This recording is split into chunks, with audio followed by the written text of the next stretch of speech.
Si on regarde aujourd'hui par rapport à la question de Tesla, bon, on est en gros quand même, la voiture, ça reste quand même du hardware.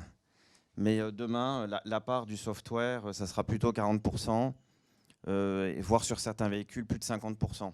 Et donc effectivement, on pourra faire à distance, régler un certain nombre de problèmes que vous avez sur votre voiture, sans passer par une concession. Par contre, pour ce qui sera du hardware, on aura quand même toujours besoin de passer dans une concession physique.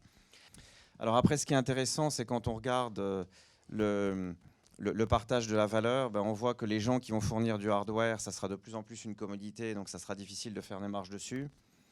Que sur le software, les marges seront évidemment plus élevées parce que c'est clé pour le fonctionnement du véhicule autonome. On parle de millions de lignes de code qui sont embarquées dans les voitures.